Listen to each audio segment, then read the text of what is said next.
Everyone, welcome you all on सैमकेम online education. और आज जो है इस वीडियो में बहुत ही इंटरेस्टिंग चीज़ बताने जा रही हूँ। मैं पढ़ रही थी, मैंने सोचा कि आपसे को बता दूँ। हमारे जो भी जैसे कि पता है, मैंने बताया था रेडिएशंस क्या होते हैं। और रेडिएशंस जनरली हमारे 3 टाइप के होते हैं, gamma radiations, alpha radiations and beta radiations. जरा मैं इधर उधर कर दे रही हूँ, but alpha radiations, beta radiations and gamma radiations. चलिए अब बात करते हैं हमारे जो कुछ खास प्रॉपर्टीज़ के बारे में हम बताने जा रहे हैं, जो कि बहुत इंटरेस्टिंग है। रियली ध्यान से सुनना है।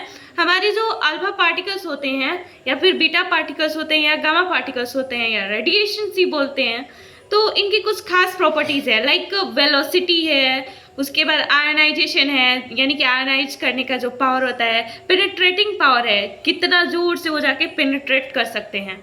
ठीक है, तो इसके बारे में हम लोग बात करेंगे, नेचर के बारे में। तो अगर बात करें हम अल्फा पार्टिकल्स की इन कंपैरेटिव बीटा पार्टिकल, अभी 2 को लेके चलते हैं हम। ठीक है, तो यहाँ पे अल्फा पार्टिकल्स जो होते हैं, इनका जो आयनाइजेशन पावर होता है ना, वो कुछ खास नहीं होता।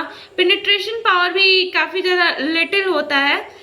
लेकिन वहीं पे अगर हम बात करते हैं वेलोसिटी की, तो वेलोसिटी जो होती है ना, 1/10 होती है हमारे लाइट की वेलोसिटी की। ध्यान रखिएगा, 1/10 होती है लाइट की वेलोसिटी की, not 10 times to velocity of light और equal to velocity of light.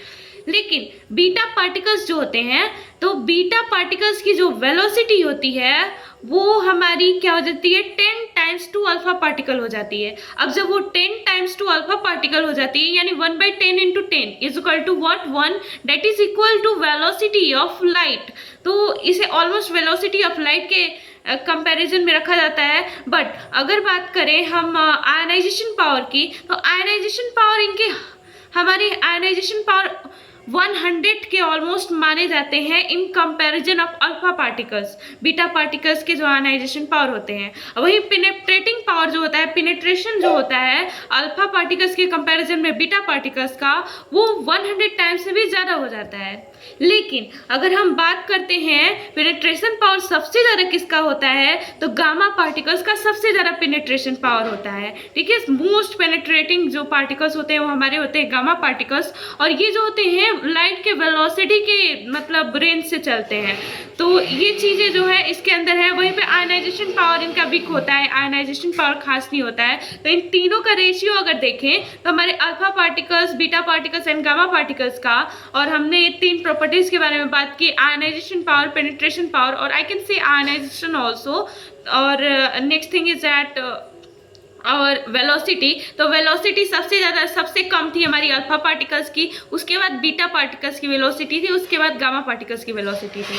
Ionization power सबसे ज़्यादा किसका था, आयनाइजेशन पावर हमारा सबसे ज़्यादा आ जाता है यहाँ पे बीटा पार्टिकल्स के अकॉर्डिंग, लेकिन पेनिट्रेशन पावर सबसे ज़्यादा आ जाता है गामा पार्टिकल्स के अंदर। तो इन बातों को ध्यान रखना है। और काफ़ी इंटरेस्टिंग फैक्ट था। अगर वीडियो अच्छा लगे तो लाइक कीजिएगा, चैनल को सब्सक्राइब कीजिएगा। So bye bye to you all.